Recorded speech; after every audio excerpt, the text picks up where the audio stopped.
Let's wait until she goes so we can do this present. Let's do it in front.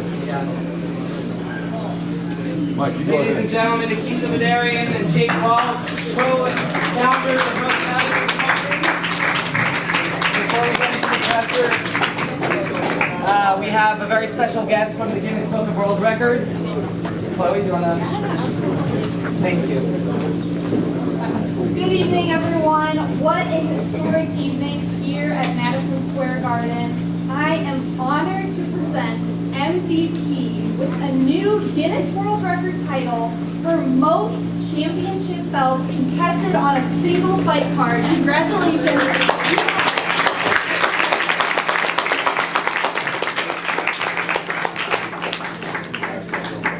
Thank you, everybody. Look at that, man. 4 years in, and we got our own Guinness World Record. Amanda Serran already has her own Guinness World Record, so we're glad to join her. Thank you, everybody, for being here. Jake Paul, you got to respond. Great show tonight. So Amanda, she tried her best. It's boxing. It's boxing. Win, you lose. Nobody lost tonight. Nobody lost. First of all, we want to thank Madison Square Garden for their partnership. An unbelievable journey with them, starting in 2022 to calling them 6 months ago and saying we want to do an all-women's card, and they jumped right in. And even though many within the boxing landscape, including Eddie Hearn, have said, why would you do an all-women's card? It doesn't work. Guess what? It fucking worked. Okay? You saw unbelievable talent out there, fight after fight, and we were honored to be working with these athletes. Sold out, 19,721 people in attendance, a gate of $2.63 million. The biggest gate of any boxing event headlined by 2 women. And this is an all-women's card. So let's hear it for Amanda Serrano, Katie Taylor, and all the other amazing athletes on this card. Twice, double the gate of Taylor Serrano 1. That's how far they've come. Amanda said to us, you guys have changed my life. I'm forever grateful. But the reality is, she's changed our life. We started in this business less than 4 years ago, and we had a vision for women's boxing, and she's the trailblazer that helped us achieve it to be at this point here today. Her and Katie obviously have played a role together, but that's a 115-pound woman who's fought at 126 for most of the past 3 years, coming up to 136 pounds to fight Katie Taylor and putting on an incredible show every time. So let's hear it for Amanda Serrano, please. Now to the face of boxing, please, Mr. Jake Paul, go ahead. No, it's incredible. We got a Guinness World Record. I used to like fake these on my YouTube videos, acting like I won like 20 of them. So no, I'm just happy to be here, and it was an incredible night all the way through. We made history, broke numbers, and this is what MVP's done in just 4 years, less than 4 years of us two, and just doing it really ourselves. And it's just a testament to what we're capable of, but it's really the women at the end of the day and the rest of our fighters, and just them continuing to put on amazing performances. And I just, after every fight, I just kept on, saying to myself, I was like, dude, this is why women's boxing is on top. I'm more entertained watching all these fights tonight than multiple other promotional events from our competitors. He kept saying, he's like, you just don't get from this this year. boxing. So just a credit to the women, and just honored to be here and just to continue to break records. A lot of great fights, a lot of debate between Jake, myself, and Layla on the performance bonus. I think there's an argument to be made that the money should be split. There's an argument to be made that this person or that person won. But ultimately, when we sat back and looked at it, who was the biggest underdog, who was taking on the biggest challenge, and who surprised people the most, congratulations to the sweet Terminator, Shadesia Green, on winning $250,000. I still want you to sleep in cotton sheets, though, because those silk sheets make you a little lazy sometimes, Shadesia. Get up here, girl.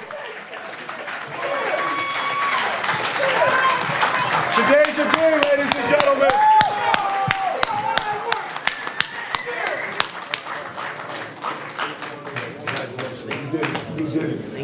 Come sit down with us, please. Come sit down. So what you gonna buy? Nah, I don't live like that. I told you, I live beyond my means. And like I said, I'm gonna relocate my wife and my family to, a better neighborhood so we can be safe before I get kidnapped. And that's it, maybe take my nieces and nephews to the water park, do something for my mom and pops. But, I got you, Coach. I hear y'all. I see y'all looking. No, I'm just blessed and honored, man. Going into tonight, I meant everything I said this week, and camps really been different these last couple of camps, dealing with, my coach has been sick, in and out, and we showed up together as a unit today, and we displayed greatness. And shout out to Savannah Marshall. She was a tough cookie, man. She caught me with a good shot too, buckled my left leg. I ain't never been hit like that before, but I'm just honored to be here today and be victorious. Thanks to the man upstairs, and thanks to these two fellas for making this happen. Katie and Amanda, for real. Yeah, ultimately the way we looked at it is there was a lot of good fights, but really when you looked at Shadesia and Savannah and Katie and Amanda, those were very, very close fights from our perspective that you didn't know what was going to happen from an MVP perspective in our mind. So congratulations, and we got some big things coming. Big things coming. Let's go ahead, Michael. Yep. Andreas Hale, ESPN. Jake, when I talked to you about a week ago, you said this is the time for everybody to have the spotlight, everybody gets the opportunity to show out on this card. How great is it that the first woman you signed, Shadesia Green, the second woman you signed, Shadesia Green, is the one that had the performance of the night bonus? No, it's absolutely amazing. She's a legend, and she went out there and performed in the biggest moment yet, and we're just so honored that we've been with her, rocking with her for a while now, and she believed in us, and we just continue to prove ourselves as promoters. Look, people say MVP, yeah, they signed Amanda Serrano, but she was already, a 7-division champion, fighting for over 12 years. Well, we believed in Shadesia Green, and we thought she could become champion. And she had a loss and came back and became the WBO champion. And tonight, she became the unified champion and proved everybody wrong. Shadesia, I want to follow that up. Coming off the Franchon Cruz DeZern loss, you seemed really dejected. It was a tough fight. How did you pull yourself together and perform as well as you did tonight? Because it seemed like you just took it to another level. I did that. I had to go back to the drawing board and get my mental together. This game is definitely like 95% mental. If your mental ain't intact, then, like I said, if this is hitting, this is clicking, it's working. So that's what I did. I went back to the drawing board, got myself together, reunited with my coaches, and just try to show up and be a better person. And self-belief. It's funny, I was watching Jake fight Chavez last week, and he said it in the ring, and I shook my head. I was sitting in front of the TV, and he just kept saying self-belief, self-belief, self-belief. And I think that's what's been missing from my career for a long time. Sometimes I'm hard on myself, and I don't always believe. But today I believed, and I've been believing all camp. I kept saying, I'm gonna beat this girl. I kept saying that, so. Congratulations. Last question to all three of you. The elephant in the room is obvious for Shadesia. A fight with Clarissa Shields would be huge for boxing. Obviously, she is not with the Most Valuable Promotions, but is that a fight that you guys would like to make next? I mean, I would love to fight Clarissa Shields, Of course, I want to go and rest or whatever, but I think that's the fight to be made. Clarissa Shields. She gonna beat the fuck out of her. It's we got a heavy stable over here, and it's a couple of people that could go up against Clarissa Shields that got the skills. But Savannah told me something today. I don't know if I should share it, but I ain't gonna share it. But she told you she said to me today, which I didn't even realize that she might have had noticed, but she said you need to have more belief in yourself. She said I've never been in a ring with somebody like you that hit as hard as you do. She said I've been in the ring with her, and she said you could take her out. And I'm like, damn, hearing that from Savannah. And Savannah could punch, too. I'm not sitting up here making it seem like that was a tough fight. So I would love to fight Clarissa Shields. And when the time comes and it's big, let's do it. Kevin Garcia, a.k.a. the Puerto Rican KKG. I just wanted to follow up on that, Shadesia. I actually caught up with Clarissa after the fight, and I asked her about your performance, what she thought, and if she wanted to fight you. She not only said that she wanted to fight you, she said she was willing to fight you next, and that she'd be willing to do any sort of business with MVP. So how likely is that to be the next fight? Nakisa or Jake? I mean, it's really up to the fighters, right? We have a ton of respect for Clarissa, regardless of the bullshit that goes back and forth on both sides. She's a great fighter. She's very accomplished. She's a great show person, actually, right? She's her own marching band in many ways, grabs attention, and that's needed in the sport. It really is. So we respect that. If Shadesia wants to do it, Jake and I are 100% down to do it, right? So, Jake, what do you think? No, yeah, let's get it. Let's do it. You know, Barclays business is no? business, and that's one of the biggest fights that can be made in boxing. So we're here to do that. That's what we do at MVP. The name speaks for itself, and we're ready. Hey guys, Ryan Well, Ward. that's sorry, what was that? No, it's a headline event, my man. This is MVPW, MVP women. That's what Honestly, that it's is. a bigger fight than those two, to be Yeah. honest, in my opinion. Like, that's a moment again where you're gonna have some of the top female killers in the world No one really knows who Crawford is, to be honest. outside of hardcore boxing. I think my mom has more followers than him on Instagram. I'm not even kidding. Hey guys, Ryan Warwick, Fox News. Congrats on a great night. Way to rep Jersey. I asked this half-heartedly for either of you two, Nakisa and Jake, want to answer this. Obviously, Amanda's a great face for you guys. Is there any regret to not signing Katie to a deal with MVP? It's not really an option to sign her. I think she's experienced working with us now 2 times in a row, and I'm confident if the right opportunity comes up, she's going to continue to work with us. But I also respect that she's very loyal and has worked with Matchroom for a number of years, and she has to balance that relationship.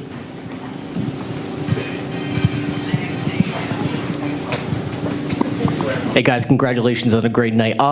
So I actually had a question for Jake Paul. Current thoughts right now, from a professional level, growing this sport and actually growing this brand, and an entire fight card full of women that tore the house down, but also in your personal life, some news actually leaked out, some good doings that you did. Do you care to elaborate what your thoughts are right now and how you feel?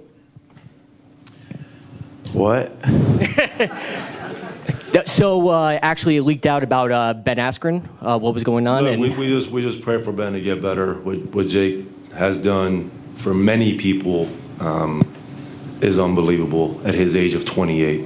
He was putting a belt, right, on a number of fighters' waists today at age 28. Who else is doing that in the sport? In any sport? Who's lifting the trophy? There's no promoter like him.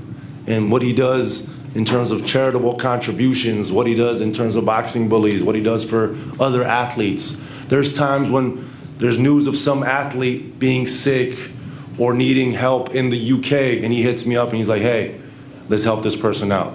And I say, okay, no problem. It's his money, but sure. So let's hear it for Jake Paul, please. I mean, he has his bad days too, but he's an amazing guy. Hey guys, congratulations, Rodrigo Otero Goico, Bonita Radio, Puerto Rico. 2 questions. Number 1, Amanda Serrano has said before that she might be in the last years of her career, in her boxing fighter career. There are a couple of fighters that you have signed, like Cristal Rosado, Elise Soto, and Yanquier Rivera. What are the plans with the new breed of Puerto Rican athletes and Puerto Rican boxers in the next couple of years? Yeah, there's so much amazing talent. Like it's incredible, and we're just working with Amanda Serrano behind the scenes, as well as Jordan Maldonado, to just continue to curate all the best Puerto Rican fighters, and so the roster continues to grow. More Puerto Rico events to come, and I think the fighters speak for themselves and continue to dominate and have amazing performances. I mean, look, it starts with Jake and his love for Puerto Rico. I asked him on Monday night, we had dinner, I said, when you're done with boxing, you still want to live in Puerto Rico? He said, absolutely, man. I feel at home there. I feel at peace there. So Puerto Rico is very important to MVP. He is El Gallo de Dorado. And Amanda Serrano is, the chairwoman of MVPW when she retires. So she should take some time, enjoy being the highest paid female athlete in history, and then we'll sit down with her and Jordan and figure out the continued Puerto Rican expansion and what's next for her. Okay, I have one last question, and it has to do with the projection of women in boxing, like you guys have invested in women's boxing. And I've talked to a couple of people around during this week, and the issue or the theme about the ring girls in an all-female fighting card. And the ring boys? Sexualization of women. Do you want ring boys? Well, a couple of people have said that why don't have boys or none of any of them at all. I just wanna bring to the attention the conversation of it. Next Thank question, you. please. Just another question. Kevin Garcia, the Puerto Rican KKG. If Jake, anybody wants to submit an application to be a ring boy to MVP, send it to that young man. Send it to fucking Kamala Harris. my question is for Jake Paul. Jake, obviously, you don't seem like you feel the best right now, dejected. I know you're upset with Amanda's loss. I want to know what your thoughts are on the game plan. Were you shocked by the game plan? No, I'm having a great night. I don't know what you're talking about. It could have gone either way, yeah, to be honest. I mean, the fights have been all very, very close, and I'm just proud of the women in general. I think that's what I said to them in the ring. I said everybody won tonight, and women's boxing, MVP, all these people here, and I think we pretty much won every fight on the card, so there's so much amazing talent coming up. Alicia, Ellie Scott, Sugar Neeks. So it was just overall a win. And I'm just super proud to be a part of this, but it's really just all credit to them. I just continue to shine my spotlight on all of these amazing women. Yeah, I mean, look, from top to bottom, we're so proud of every fighter on this card, MVP or not. But Tam came out and did what Tam does. Congratulations to Tam on another dominant performance. Ramla Ali came back after 13 months against a very tough game opponent and put on a great show, and we're proud of her. Obviously, Chantel Cameron, an extremely, extremely difficult fight week. She was in a hotel room at Heathrow for 3 days waiting to depart. She was on a plane on Wednesday night. So the jet lag hasn't at all adjusted, and she came in and took on a very tough opponent. Alicia Baumgartner told me how tough Jessica was, and Chantel showed out. I mean, that's a world-class athlete right there. It was unbelievable. And then, look, shout out to Sharetta Metcalf to get to where she got to. She signed to MVP. She will be fighting with us again. And Sugar Neeks made history as the first Australian male or female undisputed champion. And my wife is Australian, so I'm super proud. And then you look at the main card, and look, we kept saying Ellie Scottney is the most talented fighter in the UK under the age of 30, and she looked unbelievable out there against a very, very tough opponent in Yamalith. And then the rest of the card, obviously Shadesia and Savannah both signed to MVP, put on a spectacular show, and we believed she ultimately won the performance bonus. Alicia was fighting Jennifer Miranda, who was coming up from 126, but Jennifer looked like the much bigger fighter in that ring. It was kind of surprising, and Alicia dominated as we expected that she would. And then Amanda and Katie followed a new game plan and a new strategy, and they really showed the world what skill is and boxing is, right? Someone sent me a message and said, are they being hesitant? I said, no, they're just not brawling. That's all it is, and I think it was an impressive display. So with that, Jake and I are going to step out, maybe spend 5 minutes with the new unified champion, and then we'll continue to get the rest of the fighters up here. Thank you, guys.